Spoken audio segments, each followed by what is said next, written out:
This is Nick and Lily in the morning. I'm Lily and this is Nick. Say hello, Nick. What's up? And today we have our special guest, Josh, with us. So Josh, why don't you tell us a little bit about your background? My background. I'm a Texas boy.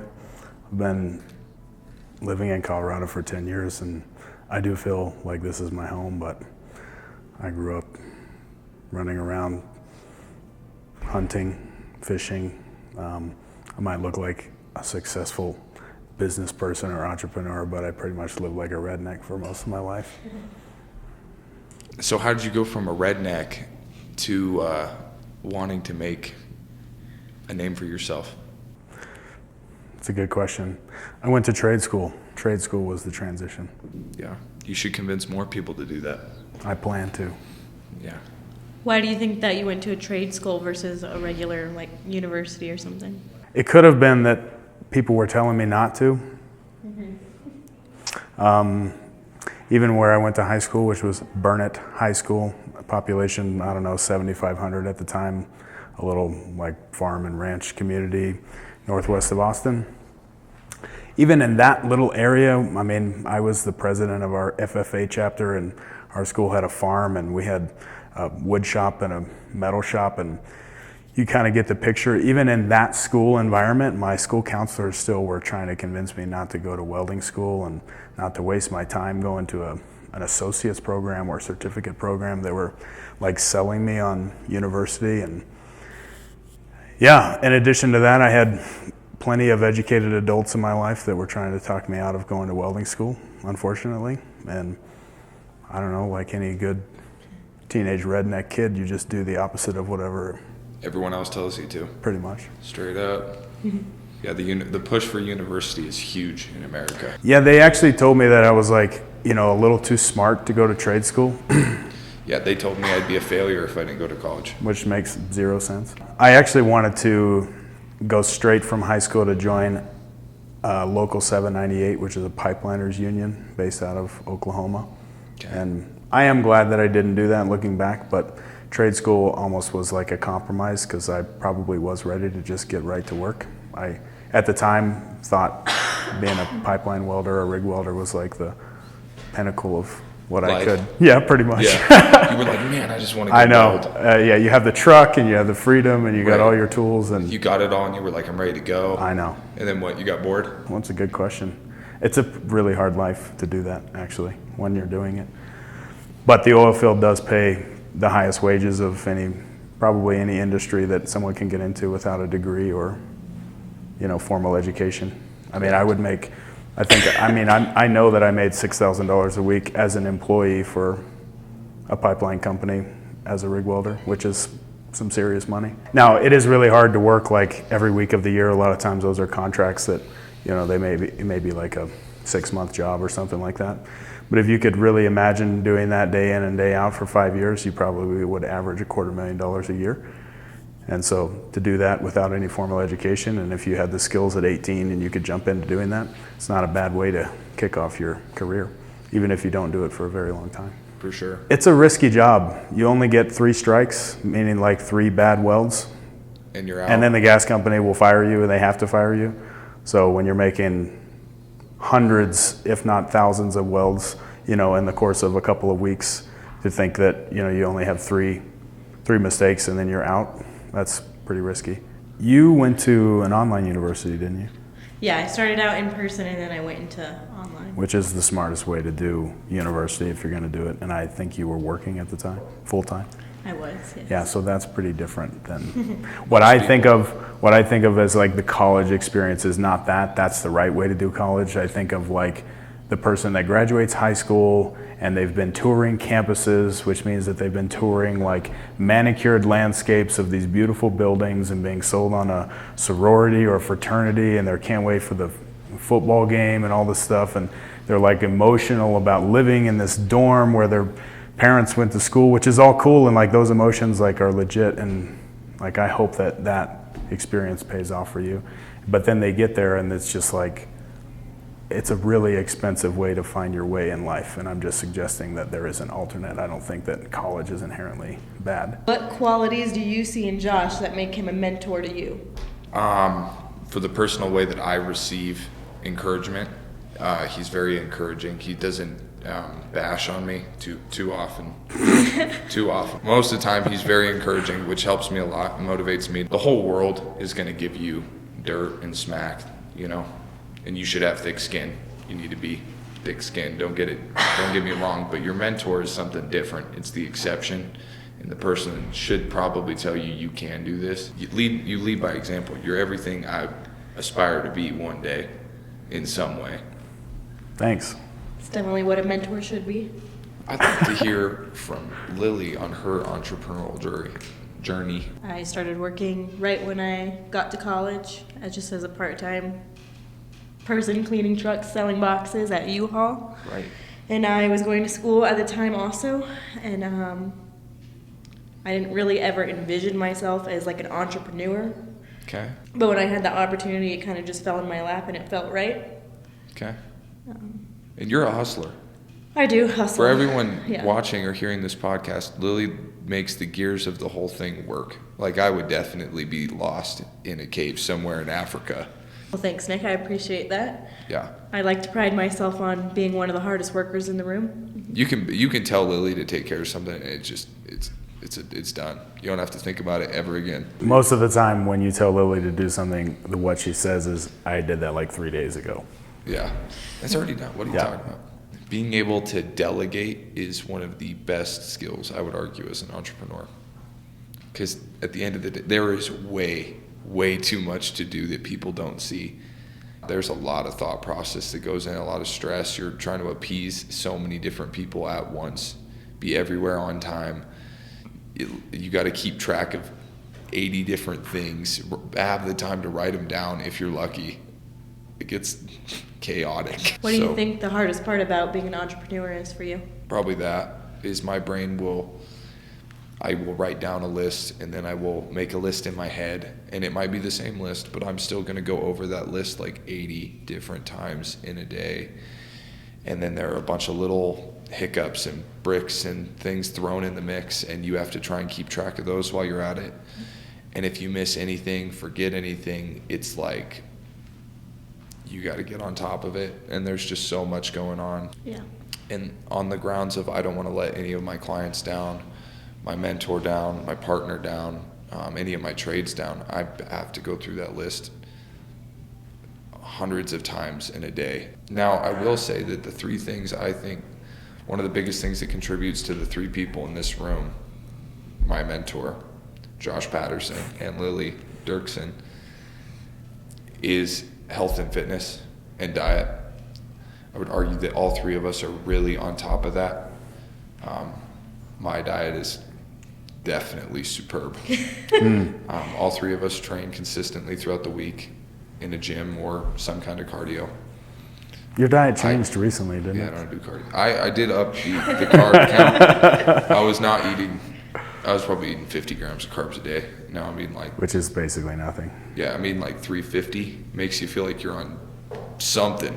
You feel pretty energetic, I'll be real.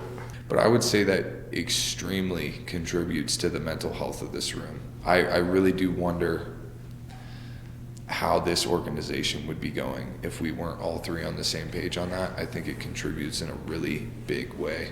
Back when you actually worked for me and we were not partners, I wouldn't have hired you if you weren't already into that. I can't be close to people that don't take that seriously. Right? Because they will not be able to keep up with me. It's a trait, and I think the gym, whatever you do, whether it's martial arts, you're a cross-country runner or whatever it is, I think it definitely contributes to who you are as a person, your work ethic. Being in shape is a day in, day out. You do not see results for hundreds of days at a time. Yeah, it's a good metric for the amount of discipline a person has. Correct. It's not always accurate, but it's a Sure. pretty reliable metric. On that topic, Nick, why don't you tell us how you met your mentor? So I was in the gym with a group of my buddies, and we're hitting the lat pull down, I remember, and there's like 5 of us in a circle, and this big buff dude walks through my circle of friends and walks up to me and goes, "Do I know you?" In my head, I am thinking, who does this guy think he is? Like, walking up to me. I don't care how big you are. I'm me. Like, don't be doing that. I'm Nick Morrow. Yeah, do I know you? Probably. Like, I don't know, is what I told him. I don't know. Maybe. And then I was doing appliance repair at the time, so I was like, maybe you know me from that. I know a lot of people. Maybe you've heard of me. I don't know. Maybe you've heard of me. But anyway, he walked away. He said, you look like someone that I should know. And I shook his hand, and he had a good handshake. He walked away. I kind of liked him. And then all my buddies kind of asked why the hell he walked up to me about all of us. And I was like, well, I'm probably the biggest, so that might help. I would have thought you said I'm the most handsome, so that seems obvious. I mean, that would play into that. I mean, that was kind of like an entrepreneurial pickup line in a way, I guess. Yeah. That's a good one. Do I know you? Do I know you? Yeah, that I is feel a like good I one. should You know know. you. Did you actually think that you knew me? Yeah. I can't share all my secrets. Now I'm questioning things. The next time I saw this guy, he was on the hamstring curl machine. And I love that he remembers. I walked over to talk to him, and we're talking, and there's this beautiful girl in line. And, I hop on the leg extension right next to it, and he goes, "Do you want to work in to this beautiful girl?" And she goes, "Oh, yeah, sure." And then he points at me and goes, "I'm sure he'll let you." And I was like, what just happened? Like, that did not, I'm thinking I can pull my own girls. I'm just trying to hit my lift. And this beautiful girl's talking to me. And I'm like, let's be real, I'm probably talking to her. She was probably just trying to lift. And I remember thinking, wow, he's the ultimate wingman too. Oh, yeah. And from then on out, we started lifting together. It was a good time. Very similar mindsets. I very much enjoyed our time doing that together. Yeah, it was fun. I was testing you. Testing me. Yeah. Oh, he was testing me. Yeah. Your mentor has a lot of tests. He talked about hiring me, I remember, and I was kind of against it. I didn't want to leave my brother high and dry. And then one day he came off so certain about it that I was like, this really does sound like it's way more of a fit for me. So I told my brother. He was super supportive, and I came to work for Josh Patterson. In all honesty, I give all credit to this situation to you and God. So Oh, wow. the amount of times I've spent over the last, and I do think that this plays a huge part in entrepreneurship. Oh, boy. The amount of time I have spent praying about my journey. As a religious man, I don't believe that, everyone is religious, but if you are and believe in, the big man upstairs, trying not to get too on topic there, but I do believe for me personally, it played a huge part of my journey. I think the essence of entrepreneurship is faith. Right? Absolutely. That is the essence. Of faith. Yeah. The assurance of what is hoped for and continuing to pursue that. Yeah. When Having you faith have in no something. idea what's going to happen, there's so much that's out of your control. Right, walking into the abyss, you can't see more than a mile ahead. A mile. Half a Can't mile. see your hand sometimes in Right, front it's of you. pitch black, and you just gotta have faith. How did we meet again? You and I met at Starbucks. Not Of course. at the gym, yeah. I was interviewing for a different company at the time, and you had so rudely tried to interrupt my conversation. And then after I was done, we talked about what your business needed and the ways that I might be able to help. I was rude? I don't think Well, I was yeah. rude. I think I said... I was in the middle I of know- a phone conversation, and you're That like, is kinda excuse me. rude. I'm like, give me a second. Yeah, that I'm is on kind the of phone. rude. Because I was doing, when we met, I had 8 projects. And I had a couple that I was trying to sell and a couple that I was trying to close, and I was doing all of it by myself. And yeah, I went to the restroom, walked back, and Lily's computer was open and it said executive assistant across the top, and she's like on the phone with somebody from I don't even know where. And I was just like, My grandmother had told me like multiple years in a row, have you thought about hiring yourself an assistant? And anyways, there was a long story to that, but yeah, it was like in that moment, I was like, I wonder if I could just ask this person what it's even like to be an assistant, because I don't know, I've never had one. And that's actually how I started. I think I just said, I don't think I asked you, would you like to work for me then? I think I asked you, I know, can tell you're really busy, but would you maybe consider even teaching me what it would be like for me to have an assistant being a single owner, self-employed custom home builder? Thought you were absolutely crazy. Pretty sure I am. I still think that. Yeah, me too. Nuts. I mean, you're special, so that's. Yeah, if you weren't so crazy, I don't think I would have got the same value out of what you've taught us. The same, yeah. Definitely wouldn't be as entertained. Josh, what makes you want to be a mentor to people?